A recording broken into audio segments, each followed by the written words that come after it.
¿Con qué te pegaste? ¿Con un ladrillo que tenías en la mesa de noche? En realidad no sé si le pegué en la cabeza o en el hombro. ¿Tenías un ladrillo en el cuarto? Sí. ¿Por qué? Mis hijos y yo íbamos a pintar estos ladrillos para ponerlos alrededor del buzón. ¿Está bien? ¿Cuántas veces le pegaste en la cabeza a Jason? No lo sé. Sabes que tu esposo no sobrevivió, ¿verdad? No lo sé. Creo que no hay nadie de su familia con quien quieras que nos pongamos en contacto para avisar. Ay. Dios mío, tengo miedo de él. ¿Pero miedo de qué? ¿Que su familia me quite a los niños? Pero tú no eres su madre. No. Ustedes están legalmente casados. Sí, los adoptaste legalmente. ¿No? Bueno, entonces, ¿realmente esa es una posibilidad? Ay. No. No.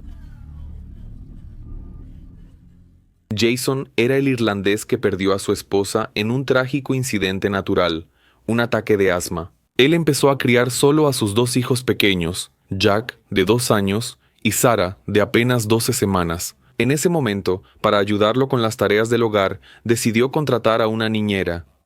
Una joven estadounidense de 24 años llamada Molly recibió ese espacio para trabajar en su casa.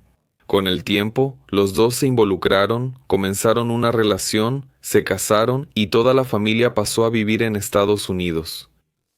Sin embargo, comenzaron a surgir problemas entre la pareja, principalmente porque Molly exigía que Jason le permitiera adoptar legalmente a los niños, lo cual él no permitió. Por todos los 7 años de relación que tuvieron, y él hizo eso por un solo motivo. Jason sabía que, si algún día los dos se separaban, ella tendría el derecho legal de pedir la custodia total de los niños. ¿Conoces ese dicho de solo pasando por encima de mi cadáver? Eso fue exactamente lo que Molly y su papá hicieron. En agosto de 2015, Jason fue asesinado.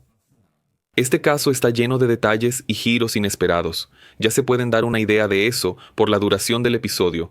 Y hasta hoy se sigue comentando en los medios aquí en Irlanda, porque además, todos aquí odian a esta mujer. Sarah, la hija de Jason, que en la época del crimen tenía apenas 7 u 8 años, y hoy tiene casi 20, comentó en una entrevista en la radio este año que cree que ella y su hermano no escucharon nada la noche del crimen, porque Molly los drogó para que durmieran.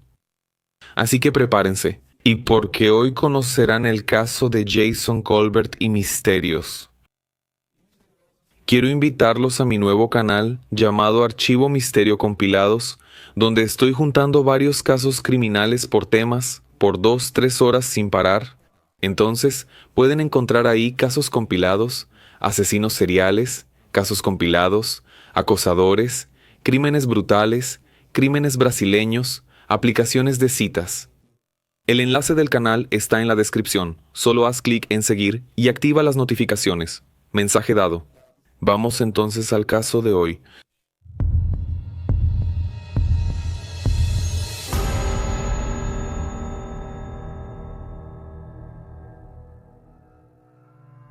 Jason Colbert nació el 12 de febrero de 1976 junto con su hermano gemelo, Wayne. Ellos y algunos hermanos mayores vivían en Limerick, una ciudad de Irlanda con una población de alrededor de 100,000 habitantes. Toda la familia tenía una vida tranquila, considerada idílica, lo que significa una experiencia marcada por la paz y la armonía. Además de Wayne, Tracy era la hermana con la que Jason tenía más cercanía. En la década de los 90, a través de una amiga, él conoció a una chica llamada Margaret Fitzpatrick. Todos los que los conocían hablan de cuánto se amaban, se llevaban muy bien y parecían almas gemelas. Se casaron en 2003, en 2004 tuvieron a su primer hijo, Jack, y en 2006 una hija llamada Sarah. Desafortunadamente, ese mismo año, cuando la pequeña Sarah tenía apenas 3 meses de vida, Margaret sufrió un intenso ataque de asma y falleció. El incidente sucedió en casa, de madrugada, con Jason y la hermana de ella, quien estaba de visita unos días. Según información de Catherine, la hermana de Margaret, Jason tocó la puerta de su cuarto cerca de las 2 de la mañana, desesperado, pidiendo ayuda, porque su esposa estaba teniendo una fuerte crisis respiratoria. Ambos llamaron a emergencias, pero todo fue muy rápido. Durante mucho tiempo, Jason sufrió con la pérdida, escribía varias cartas para su esposa y las colocaba en su tumba. Quedó viudo a los 30 años de edad con un hijo de 2 años y una hija de apenas 12 semanas. Siguió cuidando de sus hijos solo hasta que, en 2008, necesitó ayuda con los cuidados. Buscó un sitio web que hacía intermediación entre familias y au pairs en todo el mundo. Au pair es un programa de intercambio cultural que permite que jóvenes vivan temporalmente en otro país, hospedándose en la casa de una familia local. A cambio de cuidar a los niños y ayudar en pequeñas tareas del hogar, en general, la au pair recibe un pago semanal simbólico, además de alimentación, alojamiento y, en algunos casos, incluso ayuda para estudiar en el país de destino. Y fue en ese contexto que él recibió el mensaje de una candidata. Molly Martens nació el 28 de septiembre de 1983 y tenía 24 años. Ella es hija de Sharon y Thomas Martens, tiene 3 hermanas más y en ese entonces todos vivían en East Knoxville, Tennessee, en Estados Unidos. La familia era muy conocida y muy bien vista por todos. La mamá de Molly es doctora en matemáticas y su papá es abogado y exagente del FBI. Él ya trabajó en el área criminal y en la contrainteligencia nacional. Un dato curioso es que, cuando él trabajaba para el FBI, pasó un tiempo entrenando a detectives para interrogatorios. En la adolescencia, Molly formó parte del equipo de natación, pero no le iba tan bien en los estudios y deportes como a sus hermanos. Algunos incluso relatan que ella también sufría de problemas de salud mental y que su familia intentaba mantener eso en secreto. Al inicio de la adultez, Molly se fue a vivir sola en un departamento. En esa época ya trabajaba como niñera y daba clases de natación a niños. En esa época también ella tenía un novio llamado Keith Megan. En 2007, a los 23 años, Molly quedó embarazada, pero sufrió un aborto espontáneo y eso afectó mucho su estado psicológico. Ella estaba completamente deprimida, destrozada, y eso se mantuvo por mucho tiempo, haciendo que tuviera que tomar varios medicamentos para controlar sus emociones. Según lo que cuenta Molly, ella ya no quería estar en esa relación y por eso quería hacer un cambio drástico en su vida. Por eso, en 2008, ella terminó creando un perfil en un sitio de au pair y encontró una oportunidad de trabajo en la casa de Jason, en Irlanda. El anuncio de Jason se destacaba entre los demás porque él había puesto que era un padre soltero, que había perdido a su esposa hacía muy poco tiempo, que tenía 2 hijos pequeños y que necesitaba ayuda con ellos. Molly, entonces, compadecida por la situación, vio ahí la oportunidad perfecta para el cambio que tanto quería y decidió ayudar. Pero lo que parecía ser el inicio de una nueva vida para ella terminó siendo un cambio radical en la vida de todos los involucrados, ya que, 7 años después, en la madrugada del 2 de agosto de 2015, Jason fue brutalmente asesinado por ella y por su padre, Tom Martens.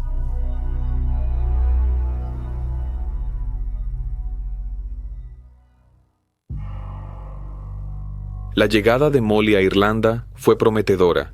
Estaba emocionada por sumergirse en una nueva cultura. Y Jason finalmente se sentía aliviado de poder contar con alguien que lo ayudara a cuidar a sus hijos. Desde el fallecimiento de Margaret, él nunca dejó de trabajar y durante su ausencia, los niños quedaban al cuidado de familiares, principalmente de su hermana Tracy. Pero sus hijos estaban creciendo, necesitaban más atención, y él pensó que tener a alguien en casa para cuidarlos sería la mejor alternativa. Molly se llevó muy bien con los niños. Jack y Sarah la querían. Ella era amable con los dos, y Jason ya no parecía estar tan cansado como antes. Algún tiempo después, Tracy empezó a notar que su hermano miraba a Molly de una manera diferente, y que esa relación ya no parecía ser solo de empleada y empleador. Y no estaba equivocada con esa impresión. Los dos realmente estaban teniendo una relación, sin embargo, había algunos contratiempos entre ellos que, al principio, nadie conocía. 5 meses después, Ahora en agosto de 2008, Molly presionaba a Jason para que le propusiera matrimonio cuando su visa expiró. Ella regresó a Estados Unidos por unas semanas, y Jason aprovechó ese tiempo para sugerirle que consiguiera un trabajo como au pair con otra familia irlandesa antes de regresar. Así podrían tener una relación normal, empezando por un noviazgo, saliendo en citas y dejando que todo evolucionara gradualmente, en lugar de vivir como marido y mujer desde el principio. La principal preocupación de él era por sus hijos, y llegó a expresar eso en un correo electrónico que le envió a ella. Mi mayor preocupación es por Jack y Sarah. Ya han pasado por muchas tragedias en sus vidas, y aunque sé que son resilientes, me preocupa hacerlos pasar por algo malo otra vez. Insisto que, si fuera una relación normal, saldríamos y los niños no estarían tan expuestos. Hasta que estemos seguros de que vamos a seguir adelante con todo, tengo mucho miedo. Molly, no quiero perderte, pero, sobre todo, no quiero arriesgarme a que Jack y Sarah pierdan a otra mamá. Si no funcionamos, eso puede que no pase, pero realmente quiero estar seguro de que puedo darte todo lo que necesitas para eso. Realmente nunca suceda. Dios mío, me gustaría tanto que estuvieras aquí para hablar conmigo. En respuesta, Molly escribió: Quisiera que no pensaras en mí como un arma para los niños. Eso es horrible. Y aunque estuviera contigo ahora, saber que no estás segura de querer estar conmigo me consumiría y me destruiría. Solo quiero ser amada. Tengo 25 años y sé que quiero un amor, un esposo y una familia. Y obviamente quiero esas cosas contigo, pero si crees que no tienes eso para ofrecerme, dímelo de una vez. Puedo odiarte un rato, pero luego se me pasará. Lo que no puedo es esperar o ser engañada hasta que tomes una decisión. Con eso, Jason empezó a hablar del tema con sus hijos, para ver la reacción de ellos sobre el hecho de tener una madrastra, y la reacción de los niños respecto al tema fue muy reconfortante. Ellos adoraban a Molly y parecían felices de que su papá estuviera feliz con ella, así que cuando ella regresó, ellos hicieron pública la relación. En 2010, ambos se comprometieron, pero Molly insistió en que quería regresar a Estados Unidos para casarse y vivir allá. Jason, estando feliz con ella y viendo la felicidad de sus hijos con la nueva mamá, organizó todo para que todos fueran juntos a América. Él solicitó empleos, consiguió uno, y así todos se mudaron a Meadowlands, en Carolina del Norte. Los niños se adaptaron perfectamente a la nueva vida, empezaron a hacer deportes, hicieron nuevos amigos y se integraron muy bien en la región. Sin embargo, parece que la vida de la familia entre cuatro paredes no era tan perfecta así. Molly parecía comportarse diferente, dependiendo del grupo de personas con el que estaba. Y existen varios relatos que, cuando se juntan, logran crear una imagen de lo confundida mentalmente que ella parecía estar. En 2011, el día de la boda, gran parte de la familia de Jason estaba en Estados Unidos. Y Tracy, conversando con una de las madrinas, llamada Susie, una amiga de Molly de hace mucho tiempo, intercambiaron confidencias sobre la pareja. Cuando, en esa ocasión, fue sorprendida con una información, Susie comentó lo feliz que estaba por el hecho de que Molly, quien fue amiga de la infancia de Margaret y era madrina de los niños, ahora se estaba casando oficialmente con Jason y convirtiéndose en la nueva madre de ellos. Tracy se quedó en shock. Eso, de ninguna manera, era verdad. Otra cosa que revelaron después los propios Jack y Sarah fue que, después del matrimonio, Molly quitó todas las fotos de la casa donde aparecía la madre biológica de los niños, dando la impresión de que ella debía ser la única imagen de madre que ellos debían tener. Y, para finalizar, lo que para mí llega a ser lo más absurdo fue un episodio que ocurrió cuando ella participó en una reunión de club de libros. Una de las chicas compartió que acababa de descubrir que estaba embarazada cuando, en esa ocasión, Molly empezó a decir lo maravilloso que es quedar embarazada y ser madre. Y contó cómo fue su experiencia al gestar y dar a luz a su hija, Sarah. Solo con estos 3 relatos podemos darnos cuenta rápidamente de que algo no estaba bien con esa mujer. Y eso ni siquiera era el comienzo de los problemas que la pareja empezaría a enfrentar. Molly llevaba meses insistiendo a Jason para que resolviera el papeleo de adopción legal de los niños. Casi un año y medio después del matrimonio, el 27 de diciembre de 2012, Jason envió un correo electrónico a una abogada preguntando sobre la adopción legal de los hijos por parte de la madrastra. Hola Megan, Molly y yo llevamos poco más de un año casados y vivimos en el condado de Forsyth. ¿Es posible estructurar esta adopción de manera que, si en el futuro nos divorciamos y no estoy planeando eso, el derecho de quedarme con los hijos sea completamente mío? ¿Qué necesitarías de mí para que eso fuera posible? Desde ya, muchas gracias. Nítidamente, Jason no se oponía a intentar resolver la situación, pero obviamente quería resguardarse de la posibilidad de que le quitaran a sus hijos por una decisión judicial. La abogada le respondió con un correo electrónico un poco largo, explicando varios términos jurídicos, pero al final, básicamente dijo lo siguiente. Eso es algo a considerar en una adopción por parte de un padrastro o madrastra. En caso de separación y disputa por la custodia, ella tendrá todo el derecho de luchar por eso. Y la decisión se basará en lo que sea de mayor interés para las niñas. Entonces, sí, un juez muy bien podría terminar decidiendo que sería de mayor interés para ellas si Molly se quedara con la custodia total. Con esa respuesta de la abogada, Jason sabía que de ninguna manera podía dejar que eso sucediera. En 2013, Molly buscó en secreto asesoría legal sobre derechos parentales y la posible custodia de los hijos en caso de una separación. Ella también habló con otro abogado sobre el mismo tema, en 2014. Y recordando todo esto solo con el título de madrastra, Jason postergó esta situación de adopción tanto como pudo. Y tal vez ese haya sido el principal motivo que llevó al asesinato en la fatídica madrugada del 2 de agosto de 2015.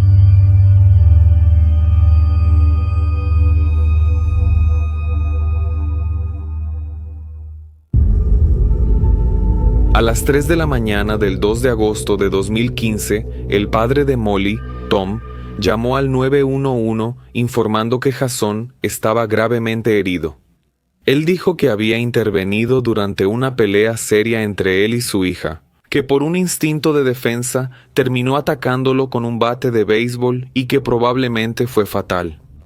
Jason parecía no estar respirando, mientras la operadora enviaba una ambulancia al lugar. Él instruyó a Tom y Molly a realizar los procedimientos de resucitación, a pesar de que Tom dio a entender que golpeó a su yerno solo para que dejara de atacar a Molly. El lugar del crimen parecía una verdadera escena de película de terror. El incidente ocurrió en la habitación de la pareja y había sangre por todos lados, en la cama, en el baño, en la alfombra, en la puerta y principalmente en una de las paredes. Con las preguntas iniciales a los involucrados, pronto se entendió que Molly también atacó a su esposo con un bloque de concreto que, extrañamente, estaba en la habitación. Según ella, Jason estaba furioso, gritando que la iba a matar cuando ella empezó a pedir ayuda a gritos, y su papá apareció para ayudar. Tom, que estaba durmiendo en el cuarto de huéspedes porque estaba visitando a la pareja ese día, se despertó con el ruido y fue a ver qué estaba pasando. En el camino vio el bate de béisbol que antes le había comprado de regalo a Jack y lo tomó. Al llegar al lugar, habría visto a Jason asfixiando a Molly y entonces lo golpeó. Aún así, Jason empezó a arrastrarla por el cuarto hacia el baño, diciendo además que la iba a matar. Él fue hasta el baño y lo golpeó de nuevo. Jason entonces intentó huir y a partir de aquí dice que no recuerda cuántas veces lo golpeó hasta que cayó al suelo. En algún momento de ese intento de Jason por huir, fue cuando Molly tomó el pedazo de concreto que estaba en su cuarto y lo golpeó. Como dije, la escena realmente parecía una película de terror y no se parecía en nada a lo que ellos describieron. La escena era tan cruel que incluso un trozo del cráneo de Jason con cuero cabelludo yacía en el piso. La pericia también encontró una marca redonda encima del zócalo de la pared, que estaba más manchada, y esa marca redonda encajaba perfectamente con la punta del bate de béisbol, claramente. Jason también fue golpeado cuando ya estaba en el suelo. Si todo el ataque del padre y la hija fue en defensa propia, ¿por qué Jason habría sido golpeado cuando ya estaba dominado? ¿Esa marca? Entonces daba a entender que la víctima, en realidad, fue golpeada hasta la muerte. ¿Saben qué es lo más raro? La mamá de Molly, Sharon, también estaba en la casa, durmiendo con su esposo. Según ella, los dos se despertaron por el ruido, pero cuando Tom se levantó diciendo que iba a revisar, ella simplemente volvió a dormir. Además de ella, los niños, obviamente, también estaban en la casa, pero no escucharon nada. Eso hizo que la policía se preguntara cómo fue que otras 3 personas que estaban en la casa permanecieron dormidas. En medio de un escenario tan de Time Web, pausa. Padre e hija fueron llevados a la delegación e interrogados. Tom explicó todo de nuevo, exactamente lo que acabo de explicar hace un momento, pero ahora de manera oficial y registrada. Al mismo tiempo, Molly estaba siendo interrogada en otra sala por la investigadora Wanda Thompson. Muy bien, Molly, cuéntame qué pasó hoy. Estábamos peleando, ¿Tú y quién? Jason y yo. Mi hija tuvo una pesadilla y fui a su cuarto. Cuando regresé, me di cuenta de que lo había despertado. Él estaba molesto y me estranguló. ¿Y cómo hizo eso exactamente? Él apretó mi cuello muy fuerte con la mano. Cuando aflojó un poco, grité muy fuerte. No recuerdo nada más hasta que llegó mi papá. Solo recuerdo que él estaba corriendo y yo le pegué en la cabeza. ¿Con qué le pegaste? ¿Con un ladrillo que estaba en la mesa de noche? La verdad, no sé si le pegué en la cabeza o en el hombro. ¿Tenías un ladrillo en el cuarto? Sí. ¿Por qué? Mis hijos y yo íbamos a pintar estos ladrillos para ponerlos alrededor del buzón. ¿Está bien? ¿Cuántas veces le pegaste en la cabeza a Jason? No lo sé. Sabes que tu esposo no sobrevivió, ¿verdad? No lo sé. Creo que no hay nadie de su familia con quien quieras que nos pongamos en contacto para avisar.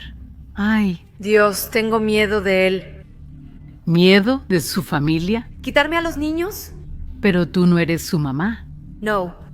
Ustedes están casados legalmente. Sí, los adoptaste legalmente. No. Bueno, entonces realmente esa es una posibilidad. Ay, no. No. Aunque lloró varias veces durante el interrogatorio, se mostró más afectada al saber que podría perder la custodia de los niños que por la muerte de su esposo. Y ese fue otro punto que llamó la atención de la policía. Ambos, Molly y Tom, dijeron que Jason estaba borracho esa noche, pero los exámenes toxicológicos demostraron que eso no era verdad. La cantidad de alcohol encontrada en la sangre era de solo 20 miligramos por cada 100 mililitros, y en Carolina del Norte, el lugar donde todo sucedió, una persona puede conducir con hasta 80 miligramos por cada 100 mililitros, o sea, el nivel era muy bajo. Además, también se identificó que él tenía en su organismo uno de los medicamentos que Molly tomaba para dormir. Y lamentablemente, no es posible saber si él mismo lo tomó o si se lo dieron sin que él lo supiera. La necropsia identificó que Jason tenía moretones en la frente, debajo de uno de los ojos, en los hombros, y tantos golpes en la cabeza que el patólogo no pudo contarlos con exactitud, porque estaban superpuestos, como si los golpes hubieran sido dados más de una vez en el mismo lugar. Eso explica el motivo por el cual se encontró un pedazo de hueso del cráneo en el suelo de la habitación. Otra cosa fue que el cuerpo de Jason estaba un poco frío, dando a entender que él no había fallecido, minutos antes de la llamada a emergencias, pero en realidad fueron horas. Con tantas pistas sospechosas, la policía empezó a sospechar que algo del incidente no estaba siendo contado correctamente. Al escuchar de nuevo la grabación al 911, los técnicos en reanimación dudaron que Tom y Molly realmente estuvieran siguiendo los procedimientos indicados por la operadora. El tono de sus voces, mientras hacían la cuenta, no parecía mostrar esfuerzo físico. La cuenta sonaba simplemente como una cuenta cualquiera. Y sobre el cuerpo de Jason, ya muy frío, ellos pensaban que, probablemente, mientras el cuerpo de Jason se enfriaba, era el mismo tiempo en que el papá y la hija discutían sobre qué decirle a la policía.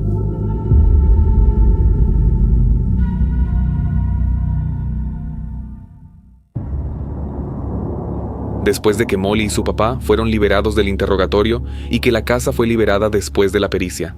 Ella gastó más de $5,000 en una limpieza profesional para remover todas las marcas y rastros de sangre que ese crimen dejó. La familia de Jason fue avisada de todo e intentaron numerosas veces ponerse en contacto con Jack y Sarah, pero Molly se los impidió.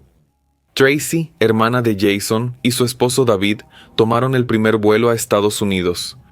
En cuanto el cuerpo fue liberado, y mucho antes de que su familia llegara de Irlanda, Molly intentó iniciar el procedimiento de cremación, pero la policía y el médico forense se lo impidieron. Aún así, ella estaba impidiendo que la familia tuviera acceso al cuerpo, lo cual tardó exactamente 4 días en suceder. Cuando Tracy finalmente pudo ver a su hermano, se quedó impactada por lo que vio y con mucho dolor en el corazón. Le sostuvo la mano, le prometió que sus sobrinos estarían bien y que haría todo lo posible para encontrar justicia. Cuando una trabajadora social entrevistó a los niños, Jack, de 10 años, contó que su papá ya había agredido físicamente a Molly varias veces. Sarah, de 8 años, contó que su papá tenía problemas para controlar la ira, pero siempre que les preguntaban cuándo habían visto eso, cómo y en qué ocasiones sucedían esas cosas, siempre respondían: «Fue mi mamá quien me lo dijo». Cabe resaltar que los niños siempre consideraron a Molly, con Molly como su mamá en ese tiempo, y en menos de 48 horas después del crimen, Molly ya había presentado los papeles para obtener la custodia legal de los niños y lo logró. Pero ella no imaginaba que eso iba a durar pocos días, ya que Tracy presentó un testamento de Jason, registrado en 2007, justo después del fallecimiento de Margaret, donde él nombraba a su hermana, Tracy, y a su esposo, David, como tutores legales en caso de que algo le pasara. La justicia estadounidense le había dado la custodia a Molly porque no tenía idea de que los familiares de Jason tenían interés en reclamar ese derecho. Pero, en cuanto Tracy apareció con el documento y un abogado en la corte local, la solicitud fue reevaluada. El juez tomó en cuenta la única ciudadanía de los niños, la irlandesa, y el hecho de que el padre nunca oficializó en todos los 7 años la adopción por parte de Molly. Siendo así, la concesión fue anulada. El día de la separación de los niños fue muy doloroso. En el momento de la despedida, lloraron mucho, se dijeron varias veces cuánto se amaban y que se verían de nuevo pronto. Jack y Sarah se despidieron. Salieron acompañados de sus tíos, Tracy y David, y fueron directo al aeropuerto para esperar el vuelo que los llevaría de regreso a Irlanda. Durante las semanas siguientes, Molly intentaba llamar a los niños y no podía tener acceso a ellos porque los tíos se lo impedían. Ella incansablemente publicaba varias fotos en su página personal de Facebook y suplicaba que se pusieran en contacto con ella. Ya han pasado 3 semanas desde que los separaron de mí. Quisiera poder abrazarlos. Jack, mañana cumples 11 años, muero de ganas de hablar contigo. Ay, mis amores, los amo tanto, duele mucho, no voy a dejar de luchar por ustedes. Extraño a los dos cada segundo, mientras siga respirando, los voy a amar.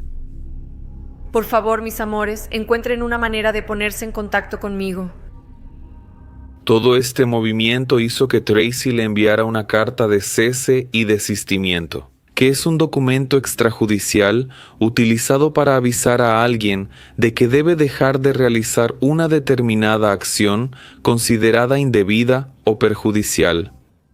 O sea, le pedía a Molly que dejara de publicar fotos de los niños en las redes sociales y que dejara de pedir contacto con ellos. Tracy y David no querían de ninguna manera que los niños mantuvieran contacto con los asesinos de su padre, sin importar cuánto dijeran que la extrañaban. Los niños no tenían idea, pero la situación detrás de todo este caso era mucho más complicada. Jack y Sarah eran niños y no entendían la situación real. Ellos no sabían que Molly estaba bajo investigación por homicidio. Y, el 9 de enero del año siguiente, 2016, Jack le hizo una llamada que en ese momento no pudo contestar, pero terminó dejando un mensaje en el buzón de voz de hoy. Vigila, ya casi llego, ¿ok? Ay, te extraño mucho, adiós, llámame por favor, adiós, adiós. La llamada terminó filtrándose a la prensa y no habría otra persona que pudiera hacer eso, excepto la propia Molly. Jack fue expuesto, y a partir de ese momento, todo cambió en la forma en que veía a esa mujer que hasta entonces consideraba como su madre. Tracy habló con él, explicándole por qué no podía ponerse en contacto con Molly. Molesto con la situación, él reveló información que la impactó.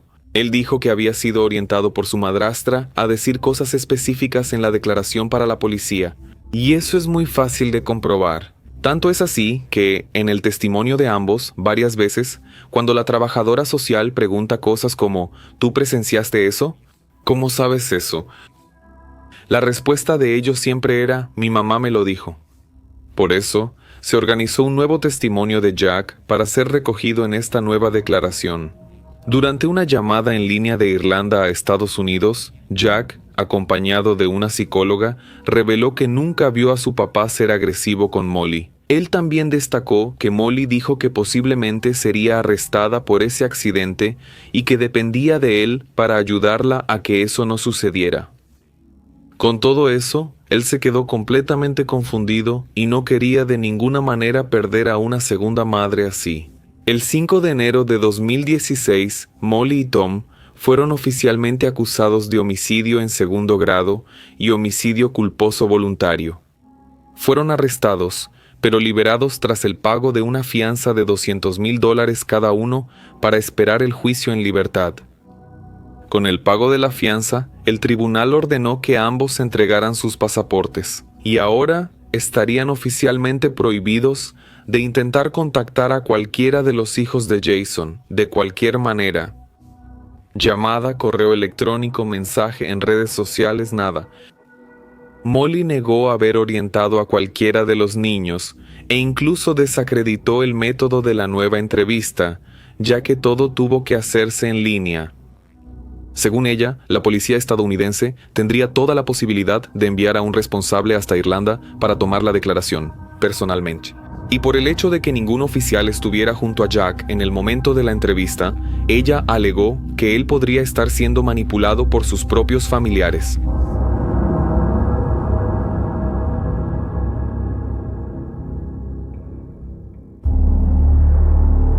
El primer juicio del caso comenzó el 17 de julio de 2017. Tanto Molly como Tom se declararon inocentes, diciendo que solo actuaron en legítima defensa, debido al nuevo testimonio de Jack informando que Molly le había orientado a decir algunas cosas. La fiscalía pidió que se desestimara el primer testimonio de los niños, realizado en Estados Unidos al día siguiente del crimen. El juez aceptó la solicitud y no fueron presentados al jurado. La historia presentada por la defensa fue que ninguno de los dos tenía la intención de matar. A pesar de que Molly usó su derecho a no testificar, Tom aceptó y contó su versión de los hechos, agregando que no le agradaba a Jason porque sabía que el yerno maltrataba a su hija y que ya le había aconsejado varias veces que pidiera el divorcio, mientras que la fiscalía estaba armada con pruebas que solo empeoraban la situación de los acusados. Jason fue atacado mientras estaba de espaldas y siguió recibiendo golpes cuando ya estaba en el suelo. Ellos resaltaron la marca del bate de béisbol en el zócalo de la pared, afirmando sobre los golpes contra Jason, ya tirado en el suelo. Si el golpe con el bate hubiera venido de arriba, la marca podría haber quedado en la alfombra, pero estaba en la pared, dando a entender que la víctima pudo haber recibido algunos golpes en el suelo, como si fuera una bola de golf. El fiscal alegó que ni Molly ni su padre presentaban heridas, pero dijeron que fue derribado. El forense de la escena del crimen dijo que, al llegar al lugar, le informaron que Molly dijo que Jason la había estrangulado, pero, al fotografiarla, no encontró ningún moretón en su cuello, solo una pequeña marca debajo de la oreja izquierda, como si hubiera sido hecha por una uña. Paramédicos también resaltaron el hecho de que la piel de Jason estaba muy fría, lo cual resultaba alarmante ante toda la situación.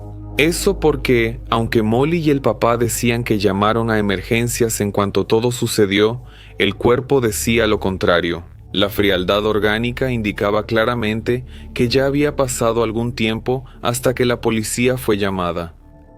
Pocos días antes de la muerte de Jason, a finales de julio de 2015, la pareja estaba en una fiesta y Molly le hizo un comentario a su esposo sobre su peso. Frente a varias otras personas, Jason terminó yéndose temprano de la fiesta, completamente molesto y avergonzado.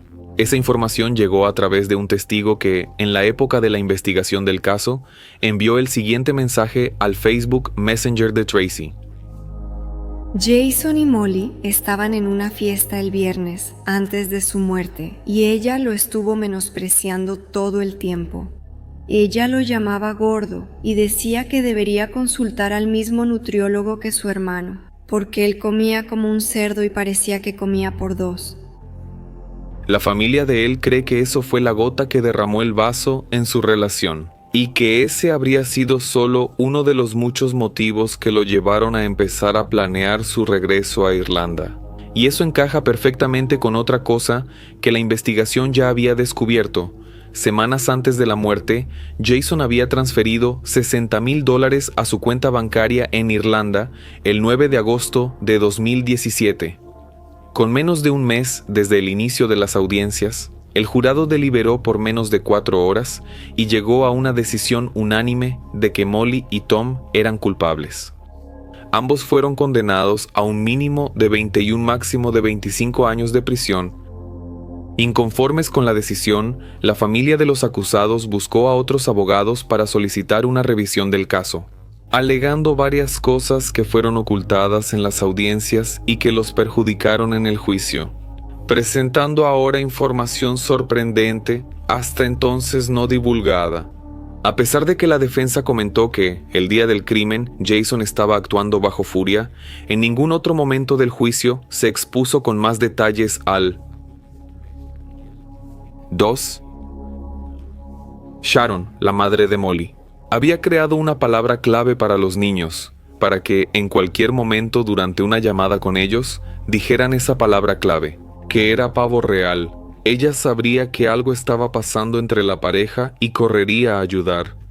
Sharon también llegó a esconder su número de teléfono en un objeto de decoración de la casa por si ellos necesitaban llamarla con urgencia. 4.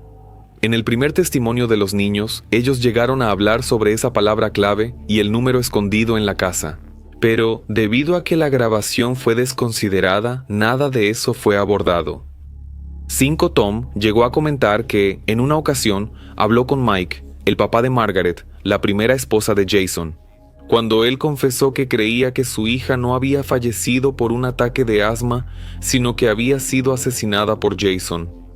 Tom habría revelado esa información porque pensaba que ese hombre era solo un padre que no aceptaba el luto de su hija y que solo buscaba a alguien para culpar, pero que, después de ver la relación abusiva que su hija enfrentaba, él también empezó a creer en eso. Por recomendación de una amiga, Molly había instalado un equipo de grabación para protegerse de los abusos que sufría. Había dispositivos en varios lugares, debajo de la mesa de centro, en la mesa de noche, en la barra de la cocina. Pero esas grabaciones nunca fueron mencionadas. Esas grabaciones realmente existen. Y en muchas de ellas, que ya se filtraron, se puede escuchar a Jason discutiendo con Molly, a veces gritando. Pero en ninguna de ellas hay algún momento que pueda interpretarse como agresión física. Pero, respecto a eso, incluso la nueva defensa se negó a presentar los audios en el tribunal, alegando un principio básico. Si todo en la casa estaba siendo grabado, ¿dónde está la grabación del día del crimen? Si se plantea la posibilidad de que las grabaciones sean reproducidas en el tribunal, tendría que explicar muy bien por qué la grabación del día del crimen no existía. Y eso podría poner en duda toda la credibilidad de la narrativa que estaba presentando la nueva defensa. Estos argumentos favorecían una nueva visión de los hechos. Tal vez la pena fuera menor, tal vez fueran considerados inocentes, quién sabe. Lo fundamental para ellos era lograr un juicio más justo. El 31 de enero de 2019, 3 años y medio después del crimen, padre e hija tuvieron derecho a una preaudiencia de apelación. En esa ocasión, recibieron el derecho a un nuevo juicio y el derecho de esperar todo el nuevo proceso en libertad.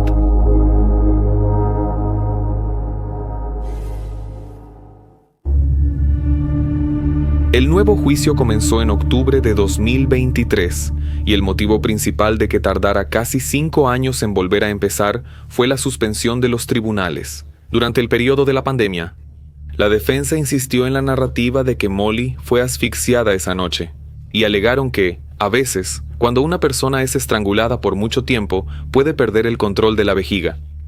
Al solicitar una nueva pericia en el pijama que ella usaba esa noche, se detectó una gran cantidad de orina en la ropa. Con esta nueva evidencia, la defensa quería ir más a fondo y pedía la apertura de una investigación sobre la muerte de Margaret. La fiscalía, que ya tenía conocimiento de estos argumentos de la defensa, presentó una copia del informe de la necropsia del cuerpo de Margaret. Y aunque los síntomas de un ataque de asma pueden parecerse a los de un ahogamiento, el médico forense de la época no encontró ninguna marca ni hematomas en su cuerpo, ni en la nariz, boca o cuello. También resaltaron que Catherine, su hermana, estaba en el lugar cuando todo sucedió, y ella afirma que Jason estaba completamente desesperado por intentar salvarla. Dijo también que, mientras Margaret intentaba respirar, en ningún momento ella rechazó la ayuda de su esposo. Ella podría haber intentado avisar a su hermana, de alguna forma, que eso había sido algo hecho por él, pero no lo hizo. Lo que hace que ella siempre crea que Jason no tiene nada que ver con esto. La fiscalía también destacó que, si Jason quisiera matar a su esposa por asfixia, no llamaría a su cuñada para intentar ayudarla a sobrevivir. Él bien podría esperar a que ella muriera para avisar a Catherine. Entonces, todo ese escenario no parecía ser un crimen en relación a que el padre de Margaret habló con Tom y le dijo esas cosas. Esa era una historia que venía ocurriendo desde el primer juicio y Mark lo sabía. Pero por el hecho de que fue algo histórico hacer un tratamiento tan serio contra el cáncer, él creía que no estaría vivo. Para el día de la audiencia, terminó emitiendo un documento oficial, firmado por abogados y registrado para ser usado en el tribunal. En caso de que él no estuviera, que ya no estuviera vivo para testificar, lo que, lamentablemente, ocurrió meses después. El documento, que hasta hoy es guardado por la hermana de Margaret y por la esposa de Mike, tiene varios párrafos, pero básicamente dice lo siguiente. Me gustaría dejar constancia de que solo conocí a Thomas Martens una vez, hace aproximadamente 4 años, después de que Jason y Molly se casaron. Fue en una ocasión en la que mi esposa Marion, nuestra hija Catherine y su novio viajamos a Estados Unidos para visitar a Jason, Molly y nuestros nietos. Declaro de manera inequívoca que la relación entre Jason y Margaret y la relación entre Jason y Molly nunca se discutió de ninguna manera. También puedo afirmar categóricamente que nunca discutimos ningún asunto relacionado con mi hija Margaret, incluyendo las circunstancias de su muerte. Nunca le afirmé a Tomás que Jason había matado a mi hija. Tales declaraciones son completamente falsas y maliciosas. Con todo esto, la fiscalía mantuvo la misma teoría, solo que un poco más refinada. Ellos todavía no creían que hubo intención de matar, pero sí que existía un plan por parte de Molly para provocar a su esposo, creando un escenario de violencia donde pudiera tener testigos, y así sacarlo de la casa y conseguir la custodia de los niños. Pero todo terminó perdiéndose, terminó saliéndose de control, y lo que podría haber sido una escena armada terminó convirtiéndose en un crimen brutal. Solo que, incluso después de tanto esfuerzo por parte de la fiscalía y la defensa, ambos lados estaban inseguros de quién podría salir ganando en este nuevo juicio. El caso era bastante confuso desde el punto de vista en que Jason y Molly parecían tener sus culpas desde diferentes perspectivas. Y, por causa de eso, increíblemente, para la familia de Jason, se propuso un acuerdo para los acusados a principios de noviembre. Molly y Tom aceptaron declararse culpables de homicidio culposo voluntario, y con eso recibirían penas menores de lo que se esperaba. Al menos, eso garantizaría una condena, eliminando el riesgo de que fueran absueltos. Al final, el juez afirmó que ese era un caso muy complicado. Difícil encontrar la verdad completa detrás de todos los hechos. Y por el hecho de que ambas partes firmaron un acuerdo, la nueva sentencia dictada sería de 51 a 74 meses de prisión, así es, meses, o sea, de 4 años y 3 meses a 6 años y 2 meses, y tomando en cuenta el tiempo que ya habían cumplido después del primer juicio, solo les faltaban unos pocos meses para completar el mínimo de la sentencia. Ambos regresaron a la cárcel, pero quedaron completamente libres solo 7 meses después, y Molly salió de la prisión con una enorme sonrisa en el rostro.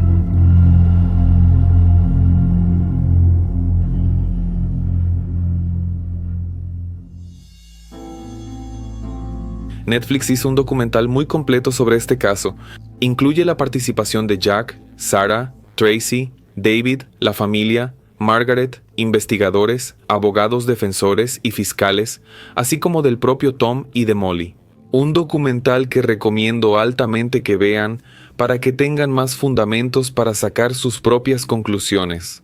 En 2018, Tracy escribió un libro sobre el caso, llamado Mi hermano Jason, la historia no contada de la vida y el brutal asesinato de Jason Corbett por Tom y Molly Martens. En febrero de 2025 fue el turno de la propia Sarah de publicar un libro que se llama Un tiempo para la verdad, mi padre Jason y mi búsqueda de justicia y sanación. En una entrevista dada al News Talk Show, un programa de radio de Irlanda, Sarah presentó el libro y trajo otra información impactante, que ella cree que fue drogada para dormir. La noche del crimen, Jack y Sarah perdieron a 3 padres y de formas completamente traumáticas. La primera madre, de quien Sarah no recuerda nada, murió joven por asma. El padre fue brutalmente asesinado y la segunda madre está alejada de la convivencia por ser responsable de todo lo que hizo. Y sin duda, quienes más sufren con todo esto son ellos dos. Los hermanos siguen bajo la custodia de sus tíos, consideran a Tracy y David como sus nuevos padres, y sus primos ahora son como hermanos. Jason fue enterrado en Irlanda, junto a Margaret, y se colocó una nueva lápida en el lugar con la inscripción «Una esposa y madre maravillosa, Margaret Corbett, y su amado esposo, Jason Corbett».